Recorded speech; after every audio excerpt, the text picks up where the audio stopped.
watching the Movie Dawgs. We bark about the movies and nothing but the movies.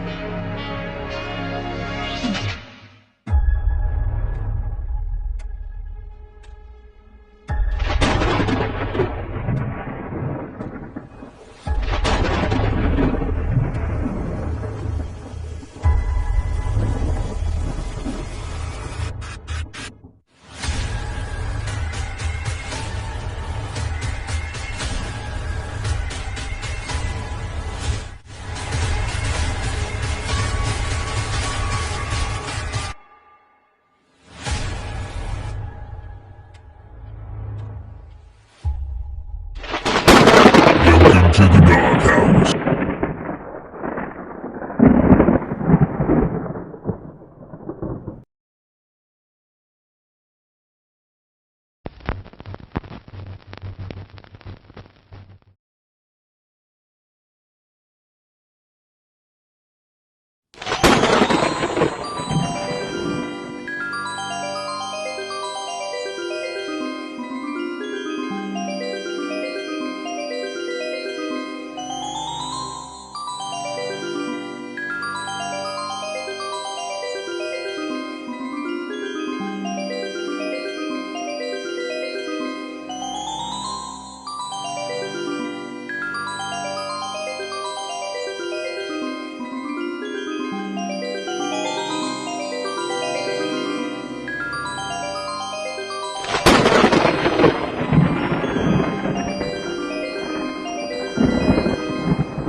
And welcome, ladies and gentlemen, to our first episode of the Horror Edition here on the Movie Dawgs Show.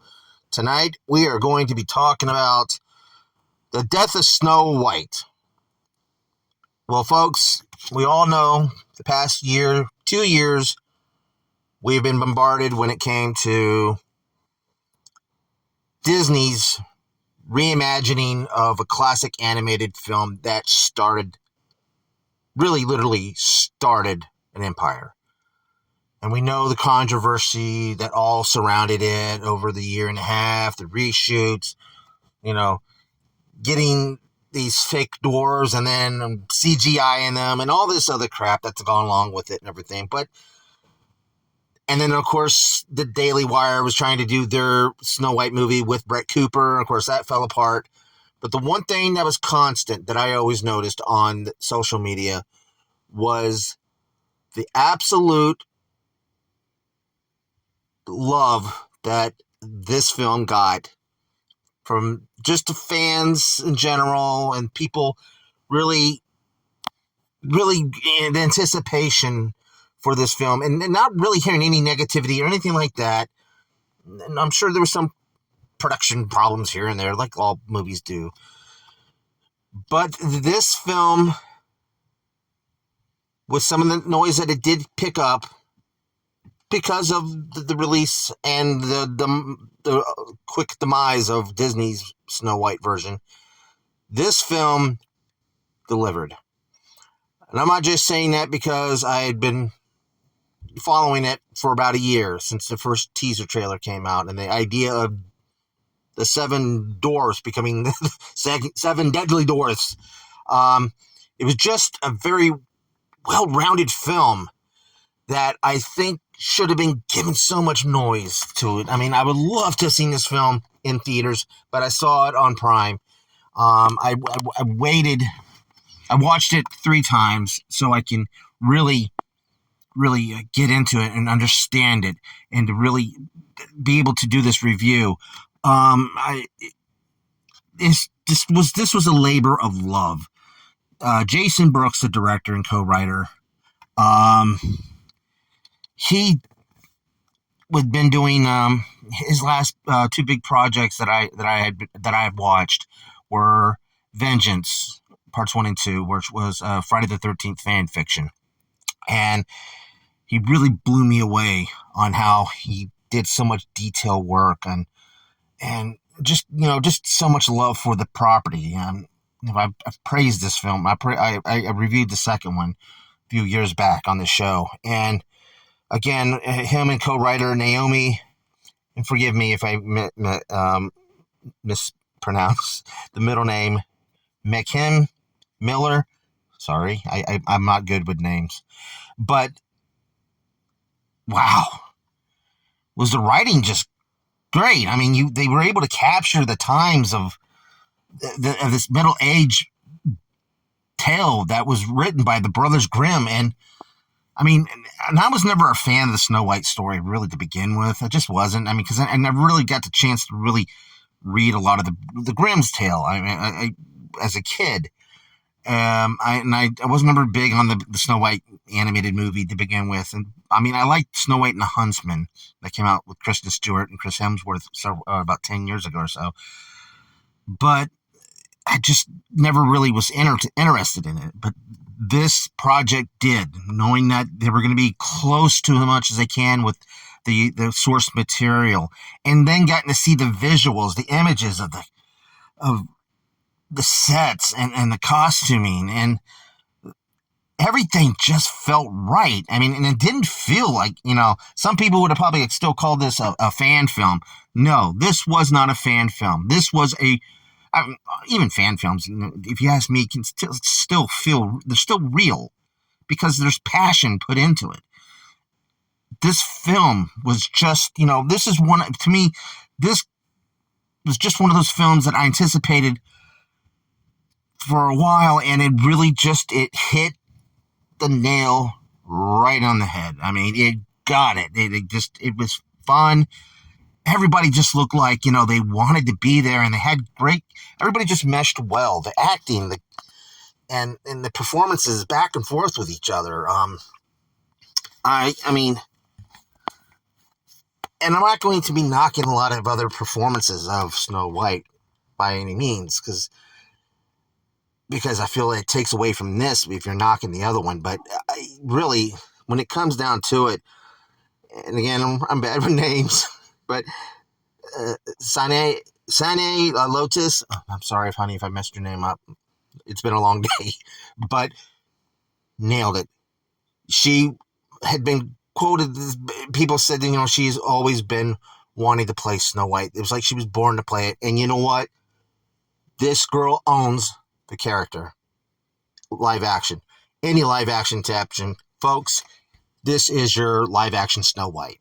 I mean, to put comparisons, really, I don't think James Bond would ever have happened if it wasn't for Sean Connery. And Sean Connery is always going to be known that. Or Michael Keaton as Batman. Or Linda Carter as Wonder Woman. People are always going to have that staple. Well, folks, this young lady, who I think has got a great career ahead of her, this will be one of her roles that people will go, remember when she played Snow White? And damn, she was good at it. She was better than most people that came before her. And I'm sure there's going to be comparisons now after her when it comes to anybody else that will be portraying this character. She just knocked it off. I mean, she made a home run at it. And it just, you can see the genuine attitude from deep inside her that she projected through this character. I mean, Snow White, it wasn't just much of her pretending to be Snow White. This is something that she wanted to do. She was born to play with this character, and she also made it a little bit of her own. I mean, because this film is not just a fairy tale at all; it's a horror film too. And she really held her own when it came to some of the action scenes and just her interactions with the dwarves. I mean, it was just, it didn't feel silly. I mean, the dwarves, in this film, I absolutely loved in this. And, and they didn't go by the traditional Disney names or anything like that. Bashful, Dappy, and Scooby, and whatever. I can't even remember the damn dwarfs' names from that movie. But they were absolutely they knocked it out of the park. I mean, there's Dozer, Arista, Bo, Sonny, Grimwall, Tiny, Poland. I'm hoping I got those names right, folks. But, I mean, and then the fact that one of the tiny was a giant dwarf. I mean, right there, you know, and it was, there was diversity in the dwarves. And I said this on social media when I saw them first premiere or first show that what the dwarves are going to look like in this movie. One, we're not CGI. And two, I said, and I quote myself, diversity done right, because they were equals. Not one was greater than the other. And it just felt natural. Like these people, you know, they're so, you know, the characters are just not the whistle while you work. These are people who have had to become assassins, who are just so hell bent on destroying the queen herself. You know, they're just, you know, they're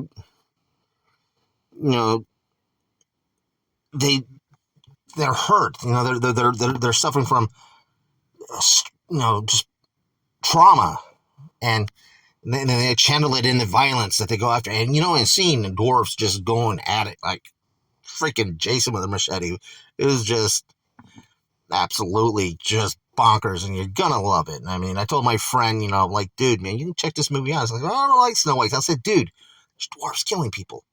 He's like, I'll check it out. So it was, you know, it was just that easy, you know. I mean, you gotta, you know, got that little twist. You gotta, you know, and I recommend this to a lot of people. I say, guys, you really want to see something really good that's original, but, you know, that it's also a spin on something very classic. You know, and a lot of my friends whom I know are horror fans, I know they've tuned into this, and they came back to me and said, yeah, this was good. And, you know, and it's movies like this, and love that the directors and the filmmakers and those who went in on this, you know, full-fisted, adrenaline, high-speed, dead-on love of filmmaking. This movie is personification of that. You know, I mean, I'm not trying to kiss up to anybody here. This film, Jason Brooks nailed it. This is his big, you know, put his mic up to his mouth and scream to the heavens and say, I'm here. This is what I do.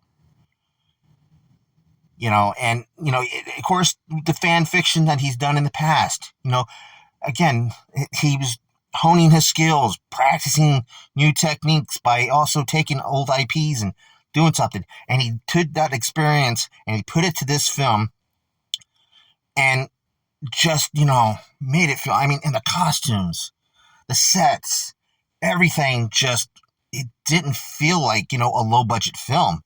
I mean, it really felt like, you know, some big, I don't know, they're telling me that it is, but I really felt that this scene with, you know, and when they're in the little, you know, village and they're walking around and it, you know, just like, you know, if you go to one of those medieval little gatherings and festivals and stuff, you know, you can tell there's a little bit of, you know, modernization, of course, in it. But again, this just, it felt it, but yet you feel that the feeling at the same time, that they try to make it as natural and as realistic as possible when you go to those festivals. This movie did that to you. I mean, you really fall into this world.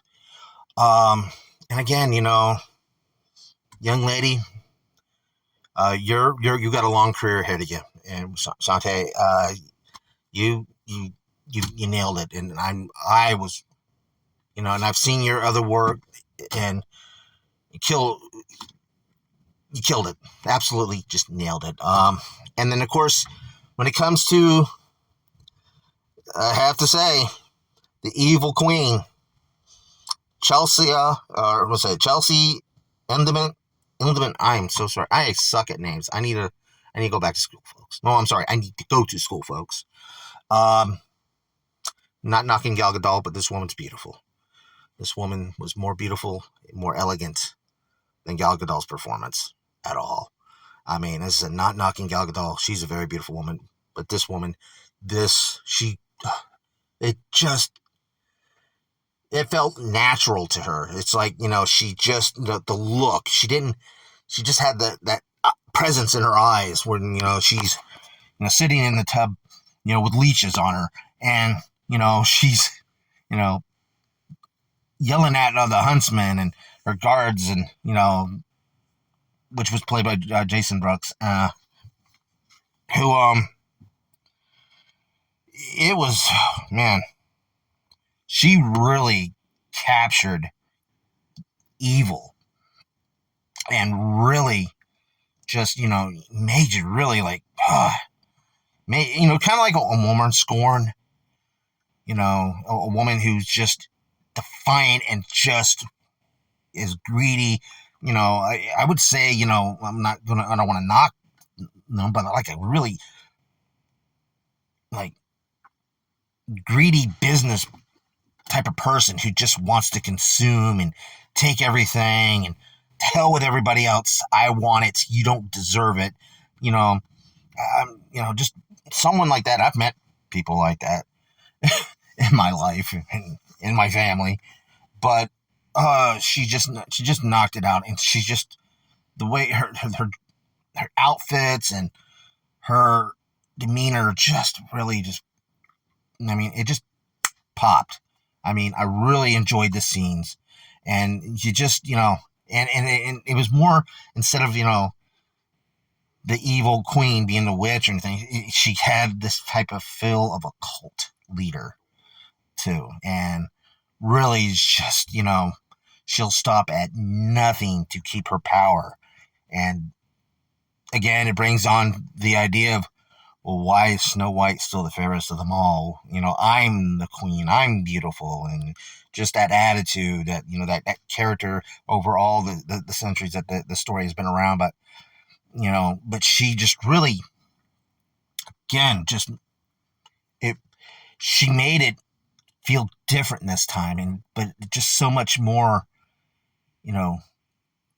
into modern today's society when it comes to certain people like that. But again, the scenes, the action scenes and everything's kind of still a horror film, of course, when it comes to when the evil queen turned into the old decrepit witch and, when, of course, spoiler alert, and she bites into the apple, even that scene made it, her fight with the dwarves, was just, wow, brutal. And of course the fight, I don't want to give everything away, but there's this one climactic scene where you have Snow White versus the evil queen stepmother. And I'm going to tell you, folks, you're not going to be disappointed how that goes and how it, it's like always you're like, damn it, finally, yes, we get that scene that we've always wanted as kids to see it happen. And you're not going to walk away from this movie unsatisfied. I was blown away. As I said, I watched it 3 times, not because I just feel like I had to, so I can do this review, really because I wanted to. This movie has a really good feeling of, a repeat performance, rewatchable. It's very rewatchable. And anybody can get a chance to get a digital, of course it's right now on digital, on streaming, and, a lot of different streaming platforms, especially on Amazon Prime. So do go check it if you haven't checked it out. But God, I would love to have a copy of this just to put in my collection. And I even let my daughter, who's 14 years old, watch this, and she was just like, wow. And she's a bare knuckles, getting the dirt dirty type of girl that gets around in the woods and not afraid to pick up a stick. And she knows how to use a gun. She's in jiu-jitsu. She's in wrestling. She can handle herself, and she's like, you can be a girl, but you can go out and get your nails dirty at the same time. And, and I like that that's in here, it doesn't take away. Even the prince has got purpose, unlike, the Disney version, he's got more of a purpose in this. And, everybody's just, their performances just worked. It means something. You can see it in every small little bit. Even the background people, you can see they like what they're doing. They enjoy this. I'd love to have been on this set. I mean, I haven't made a movie in almost 15 years, and I've got that feeling like, God, I want to be on that set. And if you can get that feeling from anybody, it's like, God, I wouldn't know what it would have been like to be on the set of that movie. You've got them. You have won them over. You got it. And this movie is one of those rare occasions where it has it. So I cannot talk enough about this, folks. Get on Amazon or any other streaming service that it's on. I'll try to put it down in the description below. But do check this out. Jason Brooks, bravo to your actors and performers, to everybody. Bravo. You've taken a centuries old, or 2 centuries old, Grimm's Brothers tale, and you've given it a new life. And you've proven that a low-budget film can do better than its counterpart, big-budget film. So, bravo. It's nice to see somebody kick Disney in the nuts, figuratively, when it comes down to these type of IPs that don't need bloated budgets. So check out The Death of Snow White, as I did on Amazon or any other streaming service, folks. All right, folks, that's all the time I got. Be sure to check out all the other videos and this whole month of September and October. The horror edition here on the Movie Dawgs has begun. Let the screams commence. All right, folks, that's all the time I got. Thanks for watching. Keep on watching. And keep on spooking. Bye. Hey, like and subscribe. Be sure to check out more of the content on the Movie Dawgs channel. All the reviews and cool remarks and cool guests like me, Josh Church, the owner of River Monster Comics. We are in Denellen, Florida, so if you're ever in the area, come by and check out the shop. Get some cool nerd stuff, comics, pops, toys, whatever. And swing by and just have some cool conversations about movies and all things pop culture. We appreciate you. See you soon.